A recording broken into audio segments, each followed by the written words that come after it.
Whoever works in the art industry probably has asked themselves that one cliche question. Who are you as a creative practitioner? Being an art student myself also could not stop me from constantly wondering the same thing.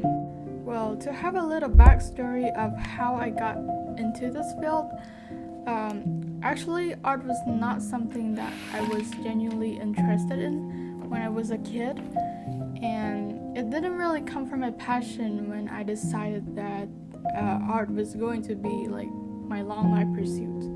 Rather simply because I have like several experiences in the field, because I have participated in several high school projects with the position of design department. However, as I finally gotten into university, I find the importance of identifying myself as someone who's currently studying art and design. So, hi, my name is Levy, and this video diary is about me figuring out who I am as a creative practitioner throughout the first semester of year 1 studying CCP program in BUV. One of the main challenges during the whole semester for me was managing time properly and working under pressure. The moment I stepped foot into university, I realized it was no longer similar to what I experienced in high school anymore, where all the submissions always had to be on time, and it's like a series of never-ending work and assignments piling up onto each other, and there seems to be no break coming between if one doesn't manage their time well.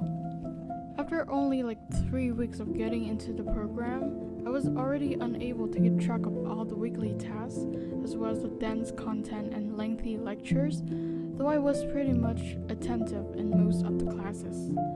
Besides struggling with planning and dealing with huge pressure, I also have problems with some particular modules, such as study skills and visual studies. First off, regarding my first visual research in the study skills module, I was given the task of researching a particular artist, and during the research process, I experienced multiple difficulties, such as finding credible sources, sorting relative information, and especially proper citing and referencing. Next up, regarding the visual studies module. As I mentioned at the very beginning of the video, I did not have an early approach to art in general, leading to a lack of drawing skills, and therefore it was a great challenge for me to catch up in visual studies classes, as the subject kind of requires me to draw and sketch a lot. As weeks went by, not only I provided less quantity of work than the module expected, but I also got burned out from observing and drawing a repetitive collection of too many natural forms. Time flies.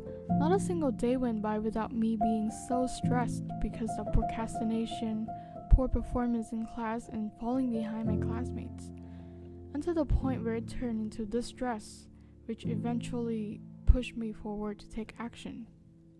The first semester of the program has taught me one extremely significant lesson.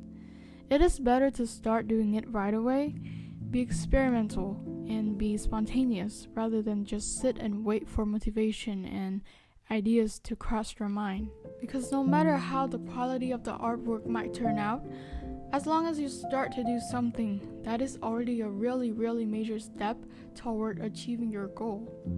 One of the main reasons why I procrastinated too much is that I was waiting to be motivated.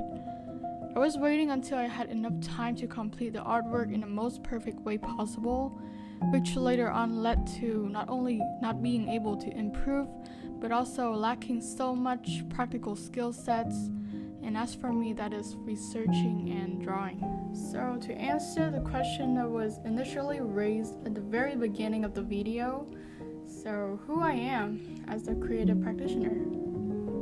As far as how I define it, a creative practitioner is not merely a title for artists themselves as people used to think, but the term also applies to the ways that one exhibit and practice creativity in their profession. So, as an art student myself, I'm trying to practice my creativity by creating more and more art, being experimental, being spontaneous. Just simply pick a pencil and draw a random line. That's already something of a small start for a huge and brightful creative journey right ahead of you. So in the second semester, I'm excited to see how grown I am as a person compared to the last semester I was in, and I'm truly looking forward to see the upcoming chapter in BUV as a creative practitioner.